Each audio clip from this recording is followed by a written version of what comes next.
বন্ধুরা, আজকে আমি আপনাদের জন্য নিয়ে এসেছি কাঁচা আমের আমসত্ত্ব। এই আমসত্ত্ব বছরের পর বছর সংরক্ষণ করা যায়।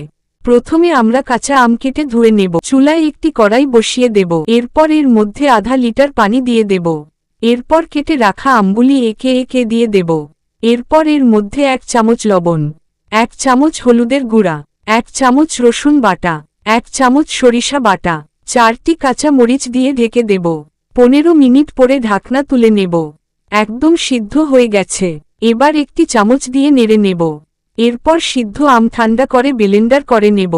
যাদের কাছে ব্লেন্ডার নাই তারা জালিতে টেলে নিবেন। দেখুন এরকম ঘন হলে ভালো হবে। এরপর বাঁশের একটি ডালা নিলাম।